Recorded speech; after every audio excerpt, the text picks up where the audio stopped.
This webinar is being recorded. This project is supported by grant numbers 2017 CI-FX-K001 and 2019 CI-FX-K003, awarded by the Office of Juvenile Justice and Delinquency Prevention, Office of Justice Programs, U.S. Department of Justice. Points of view, findings, opinions, and conclusions or recommendations expressed in this presentation are those of the authors and do not necessarily represent the official position or policies of the U.S. Department of Justice. Hello everyone, I am Laura Buff, the Grant Program Coordinator for the National Children's Advocacy Center and the host of today's webinar. Thank you for joining today's presentation entitled Nurturing a Hope-Centered and Trauma-Informed Response. Before we get started, I want to review a few housekeeping items and let you know how you can participate in today's session. The webinar room contains several windows or pods. The general chat pod, located in the upper right corner of the virtual room, is used for greetings and comments. There will be a separate pod for you to enter questions for Dr. Hellman. If you have questions at any time during the webinar, please enter them into the question pod and click Enter. Your questions will be addressed after the presentation.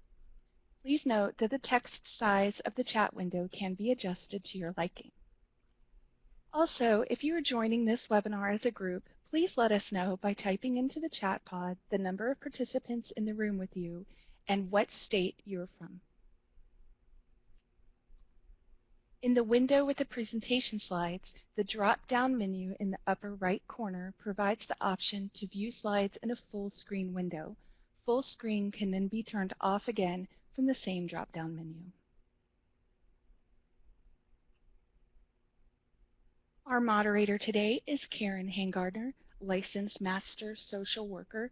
She is the project director for the Southern Regional Children's Advocacy Center at the National Children's Advocacy Center. She's been with NCAC since 2003, spending 4 years in the prevention department before beginning work with SRCAC. As project director for SRCAC, Karen is responsible for developing and delivering training for children's advocacy centers and multidisciplinary teams across 16 states and the District of Columbia. She has conducted more than 200 trainings for MDTs and CACs in the Southern region. She also presents at state, national, and international conferences on a variety of topics, including secondary traumatic stress, trauma-informed multidisciplinary teams, team functioning, leading in a multidisciplinary environment, grant writing, and conflicts on teams. She also works with regional and national partners on collaborative projects. And with that, I will go ahead and turn it over to you, Karen. Hello, everyone. I am so excited today to bring you Chan Hellman and his work. Dr. Hellman is the professor of social work at the University of Oklahoma and director of the Hope Research Center. He has written more than 150 scientific publications and has presented at numerous national and international conferences worldwide. He has presented his work on hope, or he's going to be doing that on a TEDx talk later this year. And his research has been focused on hope as a psychological strength, helping kids and adults overcome trauma and adversity. This research has informed the development of the Hope-Centered and Trauma-Informed Training Program. I am going to really promote his book here, Hope Rising, because I think it's just fabulous. I'll tell you, I guess it was back in August or something, Chan, that you were doing a webinar for the University of Oklahoma, and one of our colleagues had listened in on the webinar and then sent me the slides, and I just immediately resonated with Dr. Hellman's work. And for me, he's going to talk about these pathways, and I couldn't help but think about, in the Children's Advocacy Center world in which I work, we're all about creating pathways And our goal is all about hope, healing, and justice for victims of child abuse. We've been doing that. That's how CACs were born, and that's what we continue to do every day. And COVID really put a dent in our pathway, or really caused us to revise our pathway to continue to meet our goal, because our goal has never changed, but how we were going to meet our goal certainly did during the CAC world. And so after I looked at his slides and listened to his webinar, I immediately bought his book, read his book, and then scheduled a call with Dr. Hellman. And the call back in, I don't know, that was March or April, I think, was to talk about doing a webinar like this, which has taken us a long time to do this. But I just had such a wonderful conversation with Chan about his work, and I'm really interested in some of the research and the slides that he has found around how hope really can intersect with vicarious trauma or secondary traumatic stress. So I am very interested in that. And somebody's already asking, how do you get the book? I think I just ordered it off Amazon. Is that right, Dr. Hellman? Yeah, it's on Amazon, Barnes & Noble, Walmart, Target. Excellent. Well, and Chan, I am excited to introduce you to the CAC world and the myriad of professionals that we have on this webinar today. Well, thank you, and it's obviously an honor for me to be here. Personally, it feels like really coming a long way from the very first study that we conducted, looking at parenting stress, hope, and parent-child relationship qualities that has gotten us all the way to a formal hope curriculum, and as you indicated, a lot of scientific research. So thank you for the opportunity to share some of that information. I am going to tell you it won't be an overly scientific type of presentation. What I've done in the presentation is really summarize about 12 years of research and practice on what we've learned about hope in the context of trauma. I do like to generally start by letting people know that I'm a quantitative psychologist by training, which means that my doctoral work was in research methods, statistics, measurement, and the philosophy of science, and that I do teach those courses in the School of Social Work. So I usually follow that up by saying I'm completely used to silence during my classrooms, but I'm going to use the chat function throughout this presentation. So I'm going to ask you periodically to sort of interact with me if that works for you. But with that, I'll just go ahead and get started. So before I give the definition that we use for hope, just using the chat function, and I'll watch it here. But what does hope mean to you? What words or what ideas seem to resonate with you about this idea of hope? So just use the chat function there. Good. So great. Optimism, good. A better tomorrow. I appreciate that. I see both in the Q&A as well as the chat going on. Good. See Dr. Lopez's work being referenced. Perfect. So let me, as you're continuing to think about that, let me ask another follow-up question. Is hope an emotion? Is it a feeling that we have? Or is hope a way of thinking? What are your thoughts on that? Is it a feeling? Now, I know some of you are typing both, and you'll have to trust me that I'm a nurturing professor, but obviously that wasn't one of the options for an answer. So if you were going to make a stand, if it was going to be a feeling or a way of thinking, thank you. So usually people say both, so I have to poke a little fun at that. So I'll tell you that this is the way that we define hope. Hope is the belief that your future will be better than today and that you have the power to make it so.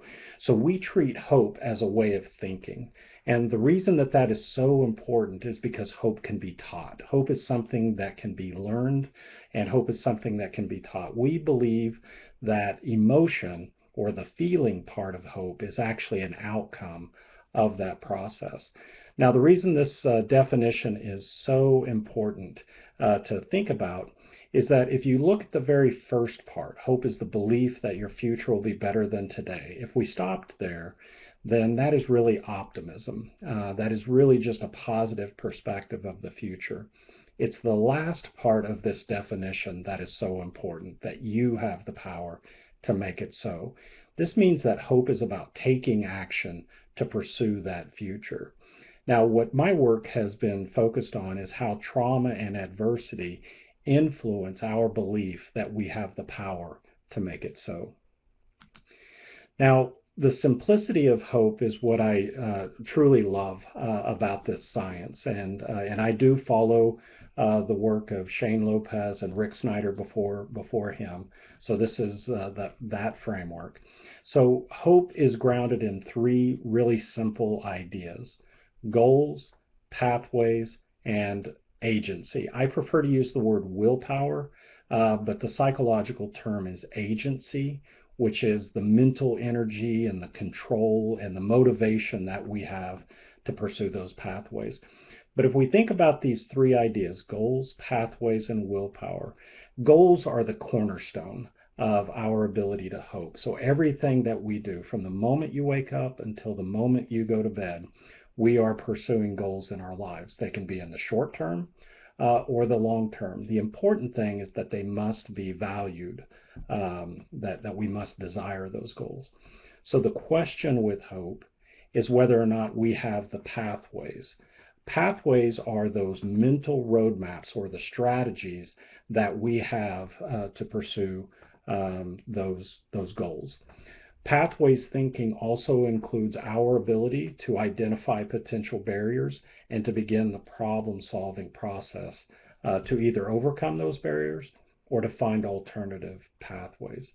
And again, the willpower piece, and the reason that I prefer to use the word willpower is because when I work with community agencies, domestic violence, child maltreatment, so on, when I say the word agency, we sometimes get confused if I'm talking about your organization or this psychological process. So you'll hear me from this point on refer to it as willpower: goals, pathways, and willpower.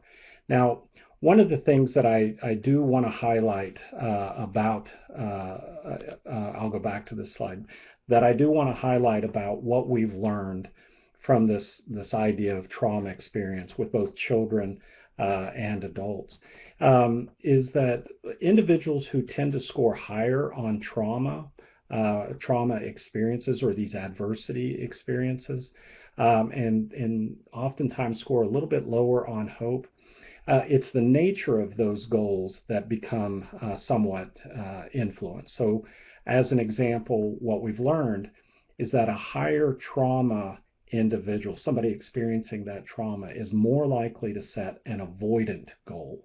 That is a goal of an outcome that they want to avoid from occurring.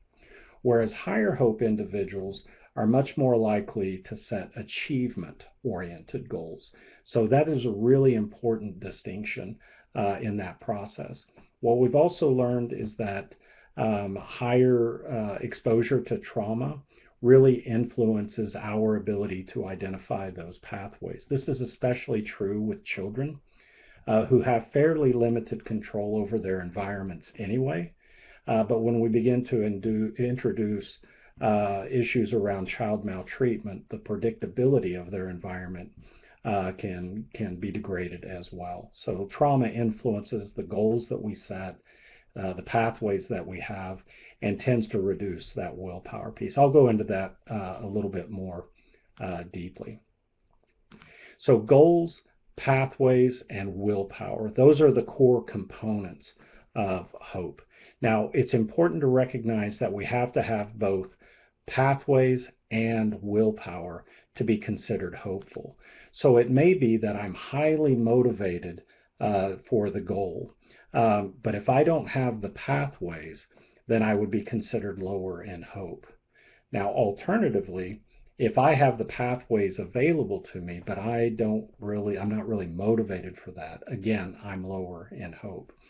So in some of my work, for instance, in child maltreatment cases, where a parent is working to reunify with their children, it may be that this parent is highly motivated for reunification, but they're unable to understand or to find ways to keep their children safe under certain scenarios.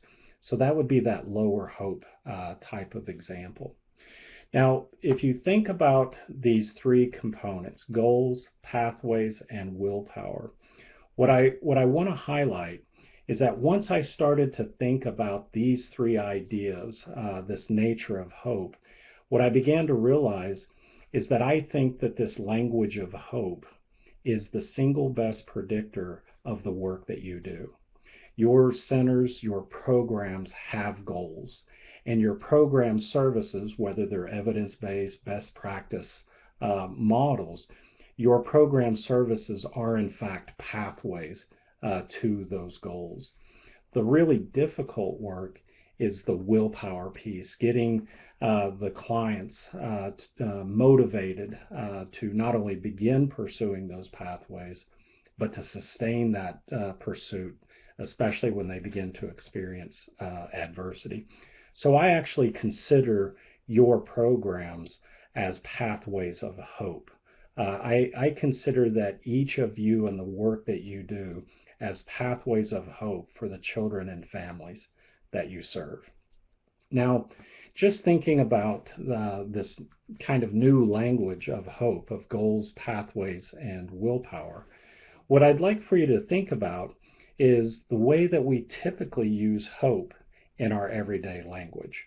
So just use the chat function again, but what are some typical ways that we traditionally use the word hope in our everyday language? You've probably used it several times today, but what might be some of those strategies?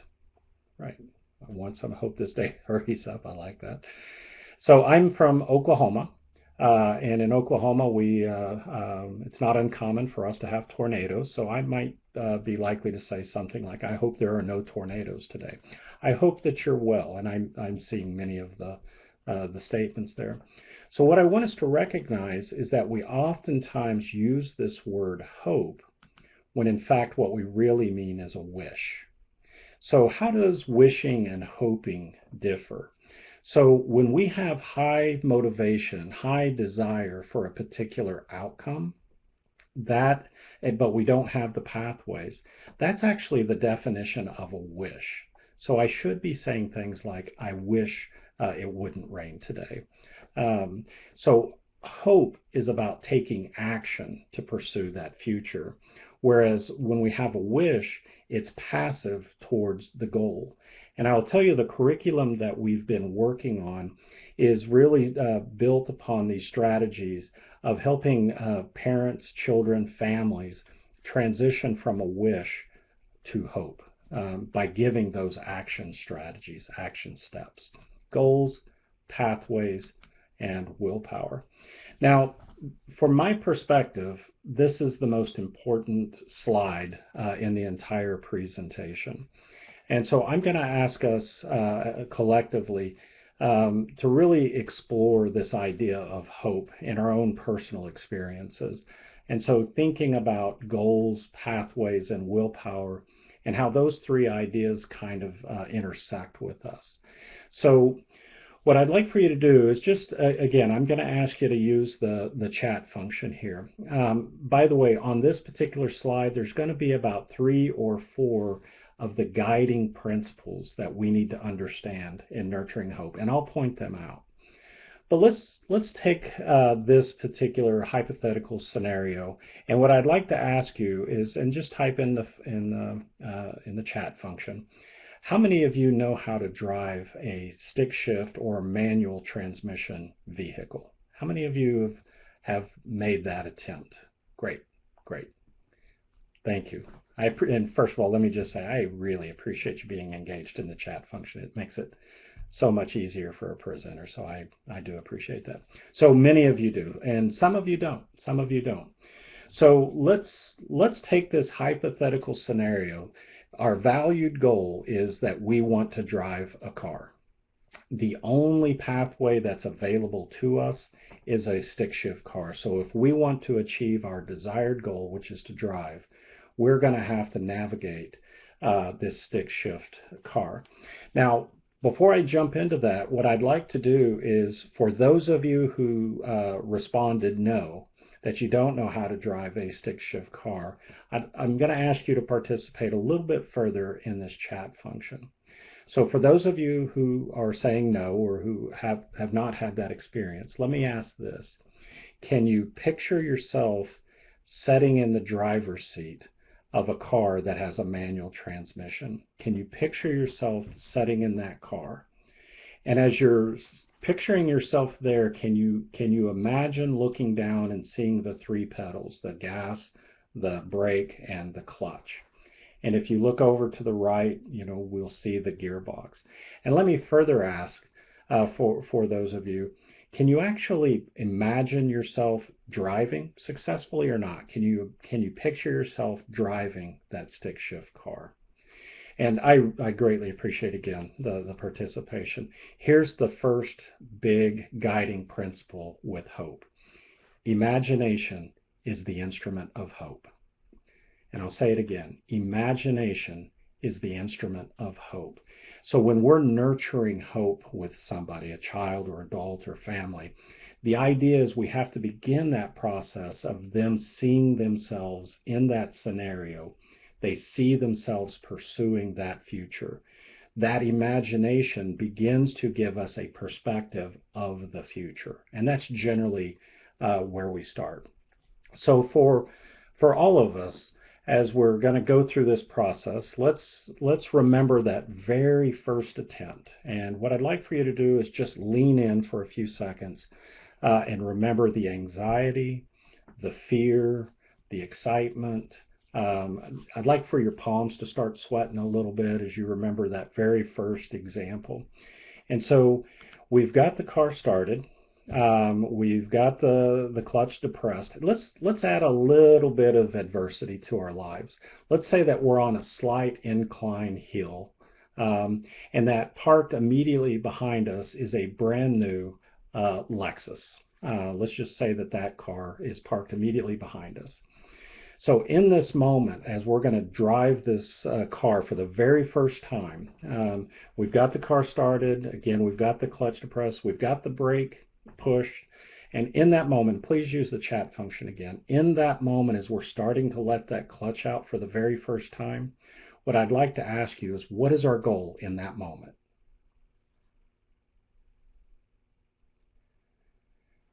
Great. So, and the traditional response that I get is to not kill the car or not hit the car behind us, don't stall the engine. And what I want to highlight is that for all of us, that's an avoidant goal. That's an avoidant goal. So what happens with us in this idea of hope is that when we are in a highly stressful scenario, we are almost always naturally drawn to an avoidant goal. And I just want to highlight that earlier I said that we've learned that high trauma individuals are more likely to set avoidant goals. But it's also recognizing that avoidant goals can be very functional for us. Not hitting the car behind us is a good goal. It's just that's our natural response. People who exist in an environment of trauma and high stress are usually grounded in this idea of avoidance.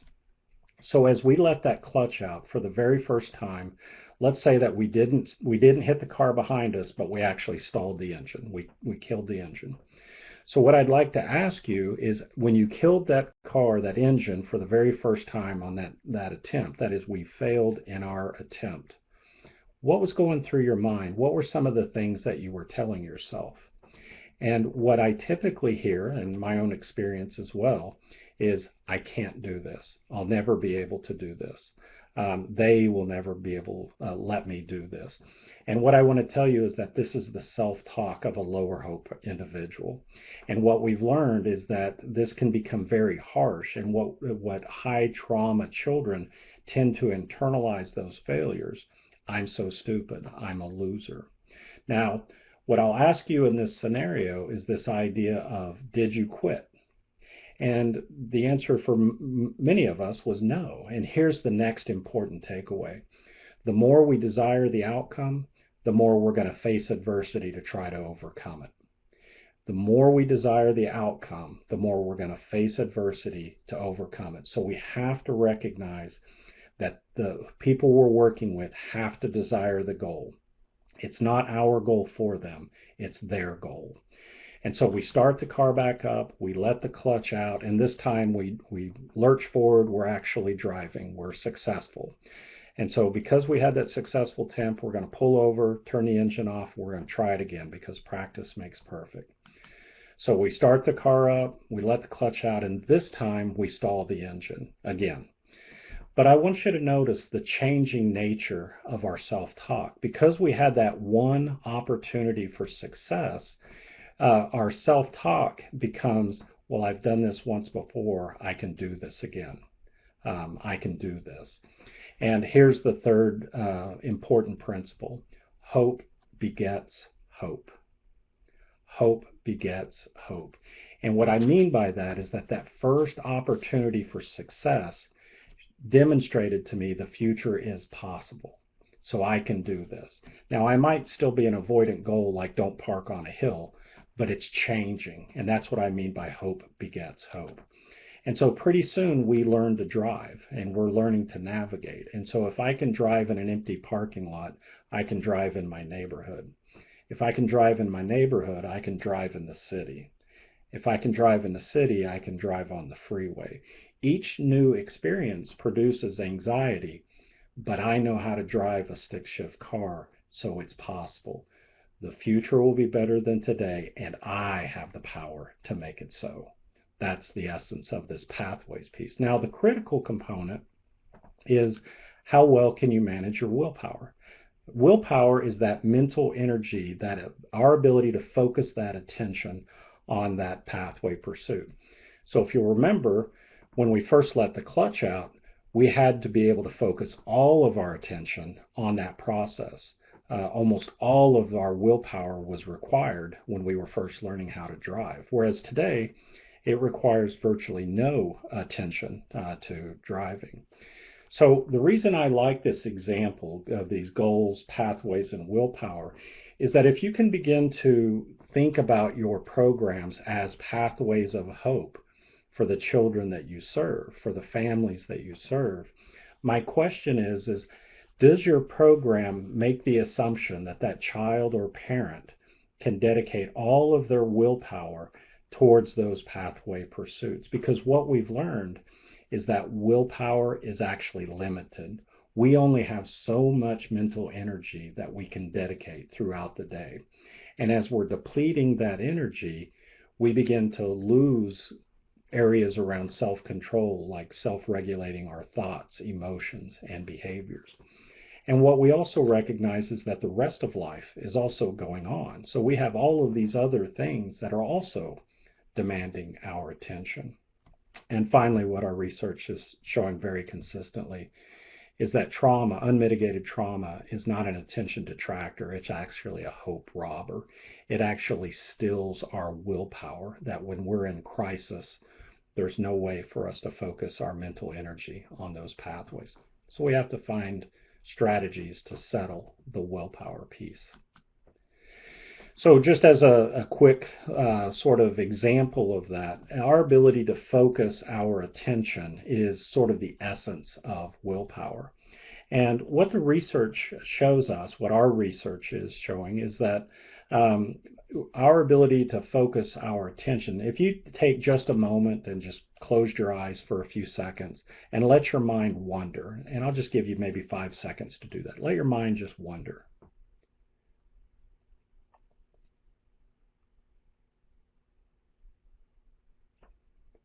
Now, I'm not necessarily giving us a lot of time to do this, and when I am doing workshops, I'll allow your mind to wander for an extended period of time. And what that research shows is that most of us, when our mind wanders, we go to the future. We think about things that we have to do, things that are coming up, our to-do list, those kinds of things. Most of the time, we are future oriented. A little less frequently, we're reflecting on the past. And so rarely, in fact, are we present. It's generally either future or past. Now, what we know in the context of trauma is that our focus on the future and the past can be both positive and negative. And so what we've learned is that individuals who have higher ACE scores or polyvictimization scores tend to spend more time worrying about the future or in fear of the future, or they're more likely to be ruminating on the past. They may be feeling guilt, shame, anger, those kinds of things. And when we're in these negative frameworks, we are more likely to experience suffering. So the work we've been doing has been, how do we interrupt that suffering so that children and families have the opportunity to hope? Because when we can increase their hope scores, they're more likely to flourish. That's the essence of the work. So just as a quick example for each and every one of us in our experience, the work that you do, when you first was learning your job, you were learning the pathways of serving children and being able to do that work. And then what happened was when COVID hit, this idea of fear and uncertainty and despair took over, and we are initially drawn to sort of an emotion-based coping response of fear and uncertainty. The problem is that if we stay in fear and uncertainty, it leads to this issue of despair, which I'll talk about more in a moment. What I've been interested in and what we've been studying, we're actually referring to them as hope heroes. These are individuals who were faced with this significant block in their pathway, but began to find alternative, creative solutions to still doing the work, to still being able to serve kids and children and families during this time of COVID. And so this is how sort of crisis influences that pathways component.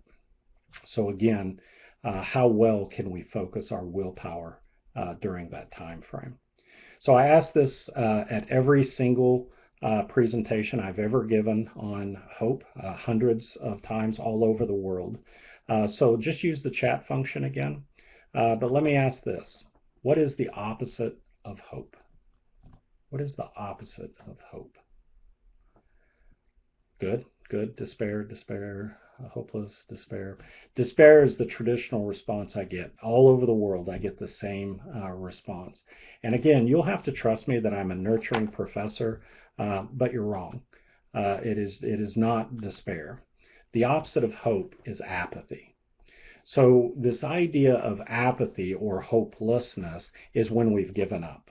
That is, we look at the outcome or the goal, and we realize that no matter what I do, I'm going to fail at attaining that. So why try? It's a giving up. That's the apathy piece. Despair is still an important piece of hope, because with despair, I still have willpower towards the goal. I still have a lot of mental energy towards the goal. It's just that my pathways are significantly blocked. So with despair comes this sense of urgency, that whatever solution is going to happen has to happen right now. The problem is, and I'll ask each of you to consider this, the problem is when we are stuck in despair, it leads to desperation. And so what I'd ask you is to consider where you've seen desperation. So when I've worked with CASA teams, for instance, court-appointed special advocates, one of the first things that I heard in terms of where they've seen desperation is when parents abduct a child. And we can all agree that there's no good outcome from that. But if we break it down in the language of hope, what we begin to recognize is that they desire the goal, reunification. They have willpower towards it. It's just that their pathways are significantly blocked. And unfortunately, when we are in despair and desperation, we oftentimes latch on to pathways that are dysfunctional. The good news is that hope can be taught. And we've been building this curriculum and testing it across the United States. It works with both children and adults. We know how to do this process. We have built worksheets and workbooks, again, for both children and adults, and we tend to see a statistically significant increase in hope in about an hour's worth of intentional work that follows this model of goal setting, pathways development, and then ultimately this idea of creating future memories of success. So we know how to do this work. We know how to nurture hope. And so what we do is we recommend just a real brief sort of explanation or exploring hope, its key components of goals, pathways, and willpower. How do we distinguish that from wishful thinking? And then it almost always starts with goal setting, beginning to set the goals that the client desires. Once they begin to desire the goal, we can explore the pathways piece. And we've created worksheets for every stage in this process. And if you, most of those worksheets, by the way, are on my website, and I'll type that into the website in just a moment. They're free for download and free for use. They're also described and presented in the book, Hope Rising. I'll make sure you get access to that. One of the things that I want to highlight is the importance of creating a hope visual. So for instance, if I'm working with a middle school aged child, or a high school aged child, one of the things that I would do is ask them in this particular hypothetical scenario is to go take a picture of, say, 3 pictures of things that symbolize their goals. Come back, they tell me about those pictures, they prioritize them, rank order them, choose one, write a 1-paragraph summary of that picture and why it symbolizes their goals. Then they go out and take 3 pictures of pathways, things that symbolize pathways. Again, rank order them, consider them, choose one, write a 1-paragraph summary. Same thing with the willpower, something that motivates them, energizes them. That same process. And then we put all 3 of those pictures together and we now have a gallery of hope for that child, a visual framework that they can hang in the room, we can hang in the classroom to remind that child on a day-by-day basis of their pathways. So one of the things, and I know, Karen, we've talked about this, and I'll get through these, but I've become really interested, not just in the way that hope improves outcomes for children and adults, but how does it impact us? And so when I do work with organizations, and I'm a big fan of Brene Brown's work, and Brene Brown has this comment that drives my focus on this, and that is, you can't give what you don't have. So what we do is we go into an organization, and the first thing we do is we start nurturing hope in staff. We start going through those strategies to ensure. Uh-oh. It looks like we've lost Dr. Hellman. Oh, there you are. We lost you for a few minutes. We've set that stage for that.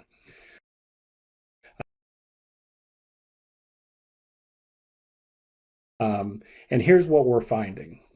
So when we look at well-being among staff, a lot of the work in trauma and adversity is focused on resilience. So we were interested in his hope compared to resilience.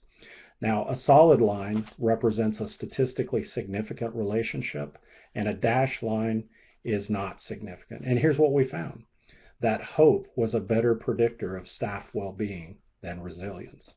By the way, we find that with survivors as well.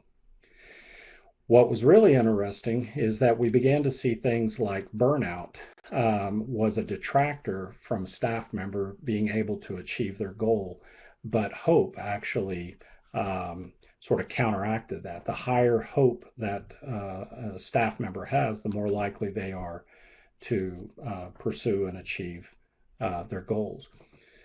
I do want to say, and we have published in the Permanente Journal a couple of pieces and conducted this study multiple times where we looked at secondary traumatic stress and burnout.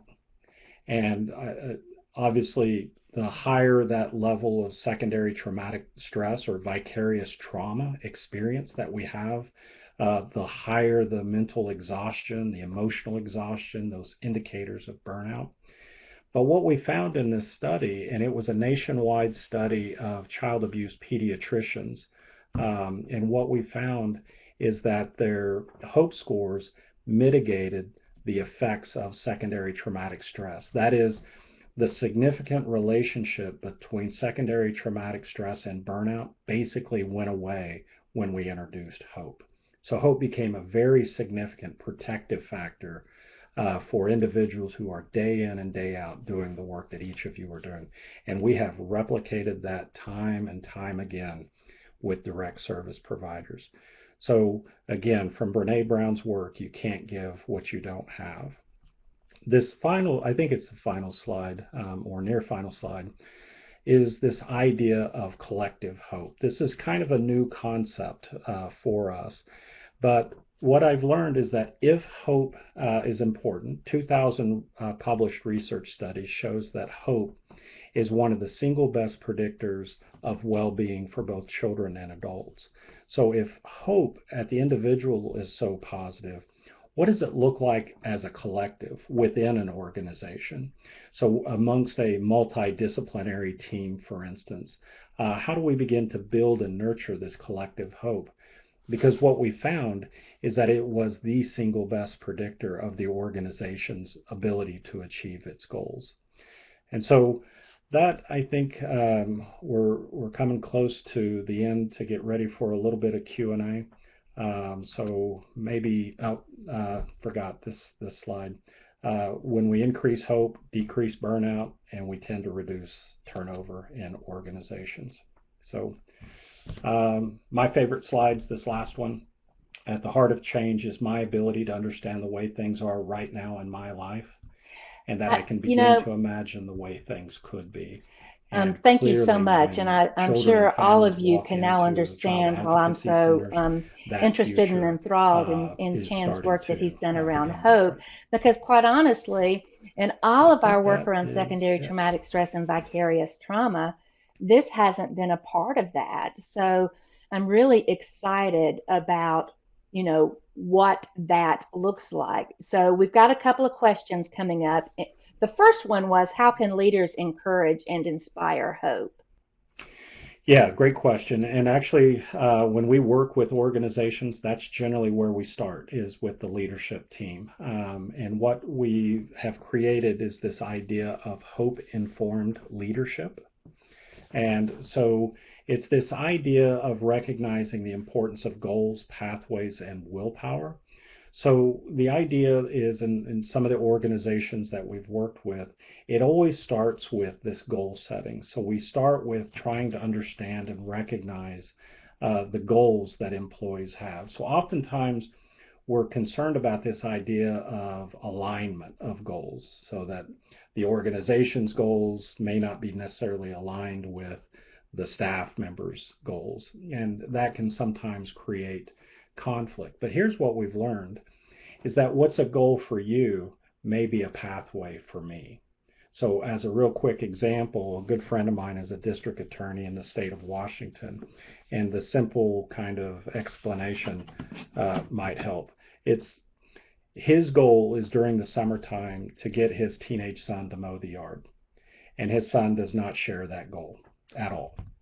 Now, what my friend has learned is that he can give his son $20. $20 is the pathway to get his son to achieve that goal of mowing the lawn. Now, it turns out that his son has a goal of getting $20, and mowing the yard is a pathway for him to achieve his goals. So what I want us to recognize is that what's a goal for one may be a pathway to the other. So we've created this idea of what we call hope modeling. How do we begin to model hope in the workplace? And so the research is showing that when leaders have higher levels of hope, employees tend to be better at problem solving. They tend to be a little bit more creative. and they also tend to see the leader as a Okay, transformational a leader. couple of other When questions. I'm going to leaders start score with the lower easy in one hope, first. employees tend to see them as There's a transactional question leaders. about, is So we there a do a way little bit to of work measure with collective hope? And leader-focused you might want to talk curriculum about as well. your measuring individual hope too. Yeah. Okay. So we've developed a measure. It's a 6-item self-report measure for collective hope. We're actually in the final stages of writing it up to submit for publication. It has really good psychometric properties, and I am more than happy to share that. Basically, it takes about 7 or 8 minutes for staff members to fill out, or for multidisciplinary teams to fill out. We tend to see pretty good outcomes with it. Um, I've actually included it in my community-wide assessments, and very recently we actually found that collective hope was predictive of voter turnout, which I think is important given recent events. Um, but the idea is that collective hope is this idea that we can have a shared vision of what we're all working towards, and that we can, through conversation, develop and refine those pathways to achieve that vision, and then ultimately marshal the collective willpower to do that work. That's what it is. You can Google the adult hope scale or the children's hope scale. And both of those take about 10 minutes to administer and score. You can always reach out to me. We've translated those into Spanish as well. And then in the work that I'm doing in child maltreatment, we've developed a behavioral observation measure of a child's hope towards caregivers. And that was developed for infants and toddlers. That is wonderful. And if you need any more help ability to piloting things, you've got The obviously children's a hope very scale is eager crowd validated for here children 7 to to 17. help with that. And so But we're there trying to was find another ways that we question can that collect I these think is a measures little for bit everybody. more challenging, is how much impact can one person of hope have with a group that feels like a certain child may be a hopeless case? Sure, yeah, and in that work, what we have to remember is that when a child, so for instance, if nurturing hope starts with goal setting, then the pathways development, and so on. And by the way, my area of interest is working with children and adults who are in despair and apathy, because I think if we're going to do hope work, that's where we need to do it. By the way, I didn't get a chance to say this, but if we can move the needle on a child's hope score by 2 points, it actually predicts a letter grade change in the classroom. That's the power of hope, just in one simple example. But if I'm working with a child who is apathetic and I ask them what their goals are, they're going to say, I don't have any goals. And I have to recognize that that's such a broad question of what are your goals, that I have to bring that down into the short term. People who've experienced trauma and adversity are much better at short-term goal setting than long-term goal setting. People who are living in adversity tend to be focused on survival-related issues. So we want to bring that to a much shorter framework. So I'm going to ask, what goals do you have for this week? What are the things you want to accomplish today? I may even go so far as to say, what are your goals for your friends? What are your goals with school? And so I might get domain specific. I will tell you that if you remember in the stick shift car slide, hope begets hope is a specific guiding principle, because what we do is especially working with low hope individuals, is we need to remember to set up opportunities for almost immediate success. It because when is. that first And step, there's another that question, and first is little how can we sub goal is translate this something that into I can application achieve, to I start support to see that the MDTs, future multidisciplinary is teams who have possible. high levels of And we have a vicarious whole trauma? training program Which is a around great question. that question, And because that's I the big really part can question. see a clear visual of how we could do that, but I'm interested in your response. But so I do get to work with multidisciplinary teams. I do a lot of work at the Family Justice Center model, the domestic violence side of that. And here's what we found is that creating an awareness of the science of hope that we just went through today, um, that district attorney, police officers, Department of Human Services, child advocacy, all of these different disciplines, um, that the language of hope begins to create a unifying language across those multidisciplinary teams. I may not know exactly what it is that you do. I mean, I see what you do, but I don't understand the rationale and reasoning behind it. But if you start to describe it to me as a pathway, I totally get that. So what we found in multidisciplinary teams, and I have done some small work Yeah, I love here that. in Tulsa with Um, our child and then there's advocacy another center. question, and And we what only we have a really few more find minutes. is the Has your power research is in shown that shared increasing hope in language. parents So or it creates a caregivers common protects language children from abuse across and those neglect? multidisciplinary teams. We just published that piece in the Journal of Family Social Work this year. I mean, I'm interested in sort of the whole picture of not just the child, but sort of that whole framework. And what we find in programs like Circle of Security, Safe Care, other sort of national model parenting, parents as teachers, what we've found is that those parenting programs provide those pathways of keeping their children safe. So here's what we found. We asked parents what their goals were when they first came into the program. Very avoidant oriented. I want out of this program. I want out of this system. They go through something like Circle of Security. I'm just making that as an example. We see a significant increase in their hope scores. And then we look at their goals at the end, which are very achievement oriented, and it significantly predicts parent-child relationship qualities. We also found that hope, that in the presence of hope, the parenting stress component basically disappears. So this research is showing that if we can increase a parent's hope scores, It they is a tend to go great through question. programming And have you faster applied and any at of your a work to higher rate of groups that offer success. mentoring to So some of the children? organizations I'm working with, we start with nurturing hope before the programming piece begins. So I love that question. Love that question. We actually published on that as well. So I do a lot of work with foster youth, especially foster youth who are aging out.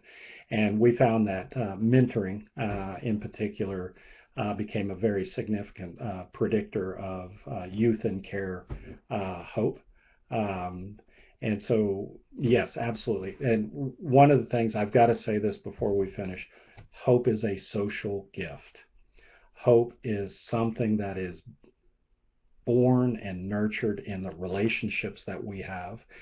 We have compared children who have nurturing families, their hopes, and children who do not have access to nurturing families, but are Wow, that's connected to huge. community And I come resources, back and their to hope scores are what you almost said, and it's identical funny to those that children you in said it nurturing here, and I had written it families. down as a So quote we too, is just that you have to cannot remember give what you the do not importance have. of social And so if you connectedness. do And not so have mentoring hope, is a you big part cannot of give that. hope.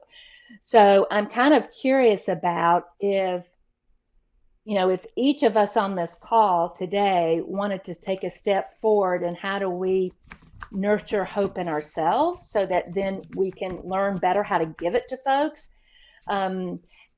What steps should we take? So the first thing that we do is, I would say, it always starts with that goal setting piece. So what we lean into is to think about your own personal or professional goal. And really begin to explore. Go to the website, chanhellman.com, get that goal setting worksheet, and walk through that process. But the most important thing to think about is to create what we call the stepping process.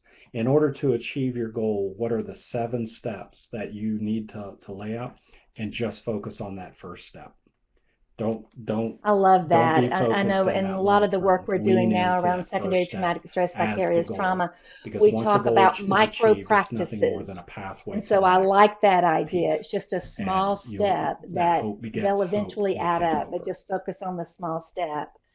Well, I told Dr. Hellman actually before the webinar started, when we were talking beforehand, that I reserved the right to continue this conversation in some form or format.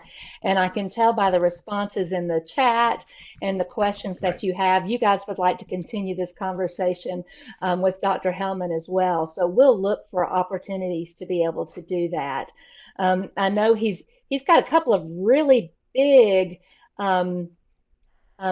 projects on his plate. And guys, I think the tech team's going to make sure you have his slides and the link to some of the resources that he's mentioned. So we appreciate your time, and we look forward to continuing these conversations in the future.